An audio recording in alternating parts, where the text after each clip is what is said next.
You're driving along, everything's super, then the check engine light. Don't ignore it and hope it turns off by itself. Diagnose and fix the problem yourself with an OBD2 scanner. It's quick, super easy, and this video will show you how. Before you purchase your OBD2 scanner, make sure your vehicle has an OBD2 port. They're common on cars from 1996 onwards. Now, choose your OBD2 scanner. This one has some nice extra features, including a battery tester.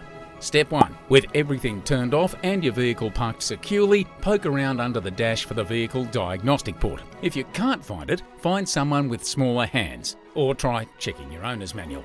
Next, plug in your OBD2 scanner and turn on the ignition, but don't start the engine. The scanner will come to life. Follow the on-screen prompts or select the code reader menu option to display active fault codes.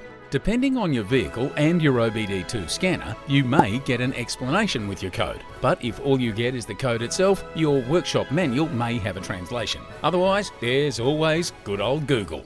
Then you can move on to step 5 and clear the code. Some codes are just a hiccup in your engine management computer. These happen and you should be able to erase it on the spot with your OBD2 scanner. If the light comes back straight away, you'll need to look further into the situation. Take a deep breath, then try checking the live engine data on your scanner. Now you know the reason for the check engine light coming on, it's easier to seek a repairer or replace the problem part yourself. Once the problem's fixed, you can clear the code again and that little check engine warning light should stop bothering you.